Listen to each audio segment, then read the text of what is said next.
بسم الله الرحمن الرحیم. په مخکې سبق کې مونږ د فعل ماضي معناګانې ذکر کړې وې، نو په ننني سبق کې به مونږ د الله په فضل او کرم سره د فعل مضارع بحث ذکر کو. نو په ننني سبق کې به مونږ تقریبا شپږ خبرې ذکر کو. اول د فعل مضارع تعریف، دویم د فعل مضارع علامه، دریم د فعل مضارع معلوم د جوړولو طریقه، څلورم د فعل مضارع مجهول د جوړولو طریقه، پنځم د فعل مضارع منفی د جوړولو طریقه، شپږم د یدو معناګانې چې د فعل مضارع معلوم معنا څه رقم کیږي، د مجهول څه رقم کیږي، او دارنګې د منفی معنا څه رقم کیږي. نو د دې معناګانې به ذکر کو. اولنۍ خبره د فعل مضارع تعریف. فعل مضارع هغه فعل دی چې د کوم کار کول یا کېدل بیانوي په موجوده یا راتلونکې زمانه کې، لکه یدخلو داخلیږي یا به داخل شي هغه یو سړی. نو دا یدخلو دا فعل دی او بیا په فعل کې فعل مضارع ده. دا یدخلو دا دلالت کوي په دخول، په داخلېدلو د یو سړي په موجوده زمانه کې یا په راتلونکې زمانه کې. دارنګه ینصرو مرسته کوي یا به مرسته وکړي هغه یو سړی په موجوده زمانه کې یا راتلونکې زمانه کې. نو دا لفظ د ینصرو دا په مرستې د دلالت په مرسته باندې کوي، او دا مرسته به یا په موجوده زمانه کې واقع شي یا په راتلونکې. دویم نمبر خبره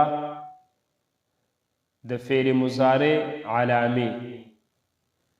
د فعل مضارع علامه ټولې څلور دانې دي، یو یا، دویم تا، دریم حمزه او څلورم نون، چې مجموعه یې د اتین جوړیږي. او دی حروف ته حروف مضارعت هم ویلې کیږي. یا دا د څلور صیغو په ابتدا کې راځي، یو د واحد مذکر غائب، دویم د تثنیه مذکر غائب، دریم د جمع مذکر غائب، او څلورم د جمع مؤنث غائب. اول د واحد مذکر غائب په اول کې راځي لکه ینصرو.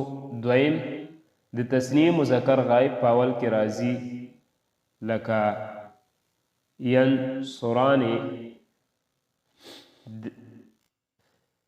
دریم د جمع مذکر غائب په اول کې راځي لکه ینصرون.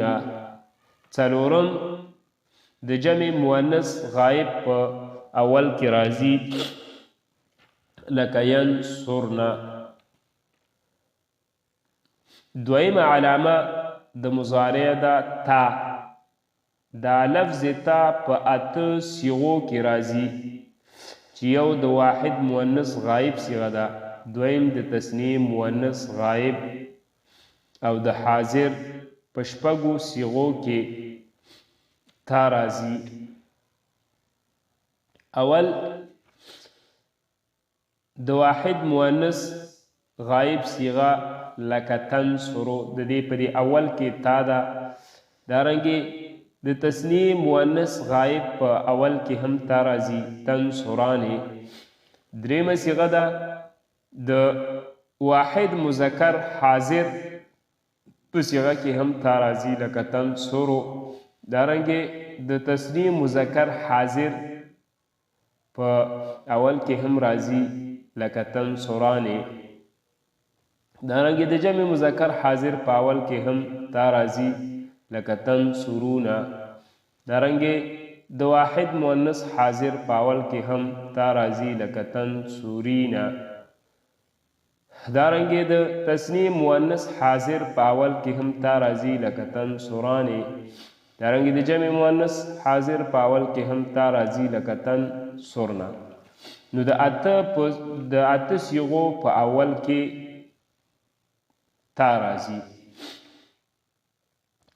او چې په هغو کې اوله د واحد مؤنث غایب، دویمه د تثنیه مؤنث غایب او شپږ د حاضر صیغې دي.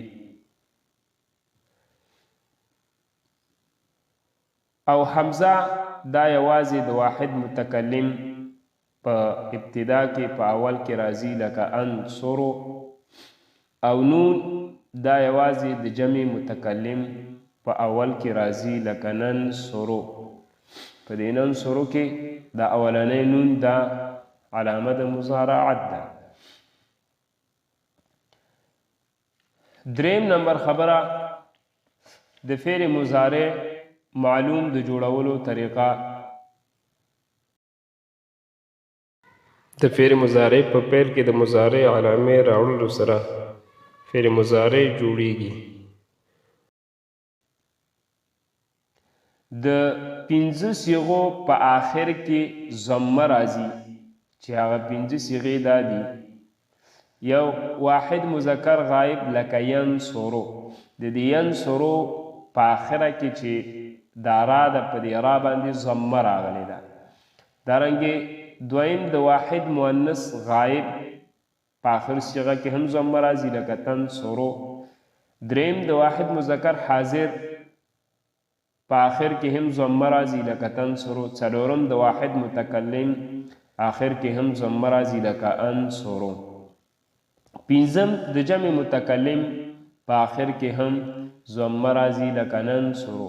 نو د پنځه صیغو په آخر کې ضمه راځي. یو ینصرو، دویم تنصرو، دریم تنصرو، څلورم انصرو، پنځم ننصرو. او د اوو صیغو په آخر کې نون راځي چې هغې نون ته نون اعرابي وایي. نو هغه اوو صیغې دا دي. اول د تثنیه مذکر غایب صیغه لکه ینصرانې. دویم د تثنیه مؤنث غایب صیغه لکه تنصرانې. دریم د تثنیه مذکر حاضر صیغه لکه تنصرانې. څلورم د تثنیه مؤنث حاضر صیغه لکه تنصرونا. پنځم د جمع مذکر غایب صیغه لکه ینصرونا. شپږم د جمع مذکر حاضر صیغه لکه تنصرونا. اوم د واحد مؤنث حاضر صیغه لکه تنصرینا. او نو د دغه اوو صیغو په آخر کې چې دی نون اعرابي راځي. او د دو صیغو په پای کې او په آخر کې چې دی نون مفتوحه د جمع یعنی د جمع مؤنث علامه او د فاعل ضمیر راځي. هغه دو صیغې دا دي.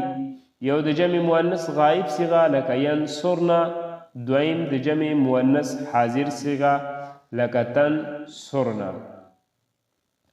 نو د پنځه صیغو په آخره کې ضمه راځي او د اوو صیغو په آخر کې نون اعرابي راځي او د دو صیغو په آخر کې چې دی نون مفتوحه علامه د جمع مؤنث او فاعل هغه راځي.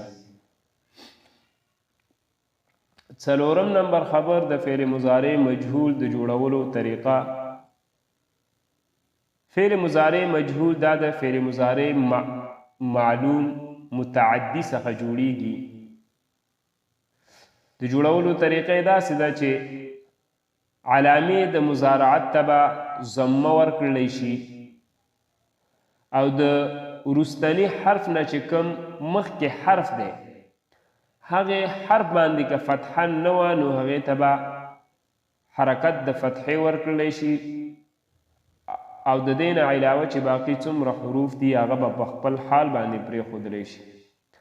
لکه د ینصرو څخه ینصرو دا ینصرو دا د ینصرو مضارع معلوم نه جوړ شوی نو د دې ینصرو علامه چې کومه علامه د مضارعت یا دا دې ته ضمه ورکړله او دې کې چې کوم اخرنی حرف دی را هغې نه چې کوم مخکینی حرف دی هغې ته هم حرکت د فتحې ورکړه نو د دې نه جوړ شو ینصرو.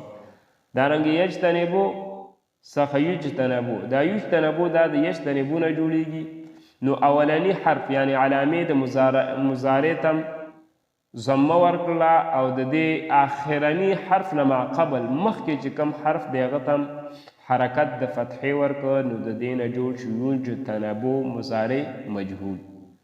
پنځم نمبر خبره د فعل مضارع منفي جوړولو طریقه. د فعل مضارع مجهول د فعل مضارع منفي د جوړولو طریقه دا ده که د فعل مضارع مثبت په اول کې لفظ د لا یا د لفظ د ما نافیه راوړلی شي نو د دې نه مضارع منفي جوړیږي. دغه لفظ د لا او لفظ د ما نافیه دا د مضارع په لفظ کې هیڅ عمل نه کوي لیکن د مثبت معنا منفي ګرځوي لکه لا ینصرو مرسته نه کوي یا به یې ونه کړي هغه یو سړی. د ینصرو معنا د مرسته کوي یا به وکړي هغه یو سړی او چې کله لا پې داخل شي نو دې نه بیا مضارع منفي جوړیږي نو بیا معنا کیږي چې لا ینصرو مرسته نه کوي یا به ونه کړي هغه یو سړی. پنځم نمبر خبره د دې فعل مضارع معناګانې. اول به د فعل مضارع مثبت معلوم معنا وکړو لکه ینصرو په وزن د یفعلو صیغه واحد مذکر غایب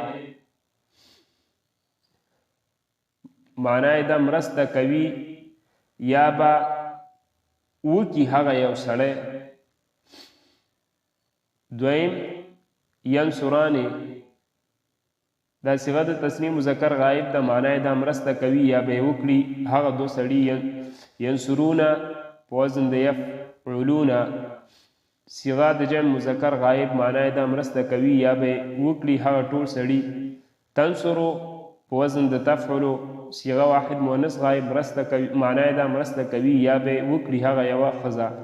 تنصرانې په وزن د تفعلانې صیغه تثنیه مؤنث غایب معنا یې د مرسته کوي یا به یې وکړي هغه دوه ښځې.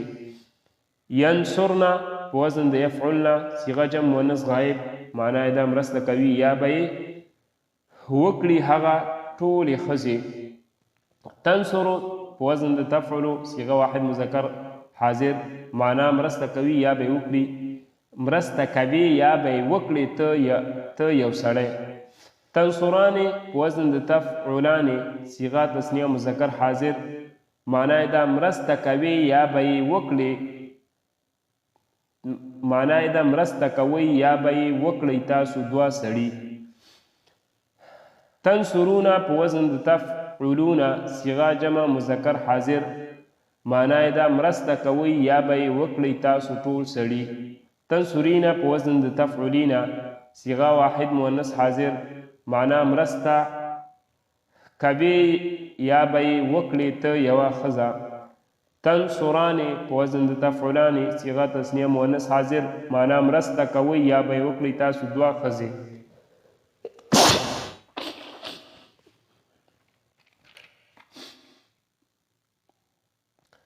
تنصرنا په وزن د تفعلنا صیغه جمع مؤنث حاضر معنا مرسته کوي یا به یې وکړئ تاسې ټولې ښځې.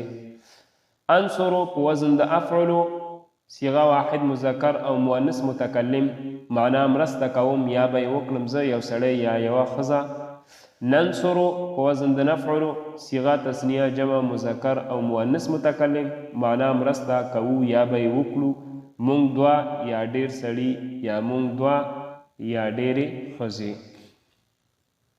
د فعل مضارع مثبت مجهول معنا ينصرو په وزن د یفعلو صیغه واحد مذکر غایب مرسته کیږي یا به وشي له هغه یو سړي سره ینصرانې په وزن د یفعلانې صیغه تسنیه مذکر غایب مرسته کیږي یا به وشي له هغه دو سړیو سره ینصرونه په وزن د یفعلونه جمع مذکر غایب مرسته کیږي یا به وشي له هغو ټولو سړیو سره تنصرو په وزن د تفعلو صیغه واحد مؤنث غایب معنا مرسته کیږي یا به وشي له هغې یوې ښځې سره تنصرانې په وزن د تفعلانې صیغه تسنیه مؤنث غایب معنا مرسته کیږي یا به وشي له هغې دوو ښځو سره ینصرنه په وزن د یفعلنه صیغه جمع مؤنث غایب معنا مرسته کیږي یا به وشي له هغو ټولو ښځو سره تنصرو په وزن د تفعلو صیغه واحد مذکر حاضر معنا مرسته کیږي یا به وشي له تا یو سړي سره تنصرانې په وزن د تفعلانې صیغه تسنیه مذکر حاضر معنا مرسته کیږي یا به وشي له تاسو دوو سړیو سره تنصرونه په وزن د تفعلونه صیغه جمع مذکر حاضر معنا مرسته کیږي یا به وشي له تاسو ټولو سړیو سره تنصرینه په وزن د تفعلینه صیغه واحد مؤنث حاضر معنا مرسته کیږي یا به وشي له تا یوې ښځې سره تنصرانې په وزن د تفعلانې تسنیه مؤنث حاضر معنا مرسته کیږي یا به وشي له تاسې دوو ښځو سره تنصرنه په وزن د تفعلنه صیغه جمع مؤنث حاضر معنا مرسته کیږي یا به وشي له تاسې ټولو ښځو سره انصرو په وزن د افعلو واحد مذکر او مؤنث متکلم معنا مرسته کیږي یا به وشي له ما یو سړي یا ما یوې ښځې سره ننصرو په وزن د نفعلو تسنیه جمع مذکر او مؤنث متکلم معنا مرسته کیږي یا به وشي له موږ دوه یا ډېرو سړیو یا موږ دوه یا ډېرو ښځو سره د صرف کبیر فعل مضارع منفی معلوم د دې معنا بعینه د فعل مضارع مثبت معلوم بشان ده خو لیکن فرق صرف دومره دی چې هلته د مثبت په معنا کې لفظ دنا نه نو دلته به لفظ دنا په دې کې لګولی شي نو معنا به داسې او معنا به داسې کیږي لکه لا ینصرو په وزن د لا یفعلو صیغه واحد مذکر غایب مرسته نه کوي یا به یې ونه کړي هغه یو سړی لا ینصرانې په وزن د لا یفعلانې صیغه تسنیه مذکر غایب مرسته نه کوي یا به یې ونه کړي هغه دوه سړي لا ینصرونه په وزن د لا یفعلونه صیغه جمع مذکر غایب معنا مرسته نه کوي یا به یې ونه کړي هغه ټول سړي صرف لفظ د نا پکې زیات کړی نور معنا یې همغه د مضارع فعل مضارع مثبت معلوم پشان ده د فعل مضارع منفی مجهول معنا د دې معنا بعینه د فعل مضارع مثبت مجهول پشان ده خو فرق صرف دومره دی چې هلته په مضارع کې لفظ دنا نه و د فعل مضارع مجهول په معنا کې لفظ دنا نه و دلته به لفظ دنا لګولی کیږي راوړلی کیږي چې هغه معنا د لا ده لکه لا ینصرو په وزن د لا یفعلو صیغه واحد مذکر غایب مرسته نه کیږي یا به ونه شي له هغه یو سړي سره لا ینصرانې په وزن د لا یفعلانې صیغه تسنیه مذکر غایب مرسته نه کیږي یا به ونه شي له هغه دوو سړیو سره لا ینصرونه په وزن د لا یفعلونه صیغه جمع مذکر غایب مرسته نه کیږي یا به ونه شي له هغو ټولو سړو سره همدغه شانتې تر آخره پورې د دې معنا وکړئ نو په ننني سبق کې ټولې 5 خبرې ذکر شولې اول د فعل مضارع تعریف دویم د فعل مضارع علامې دریم د فعل مضارع معلوم د جوړولو طریقه څلورم د فعل مضارع مجهول د جوړولو طریقه پنځم د فعل مضارع منفي د جوړولو طریقه پنځم د فعل مضارع منفي د جوړولو طریقه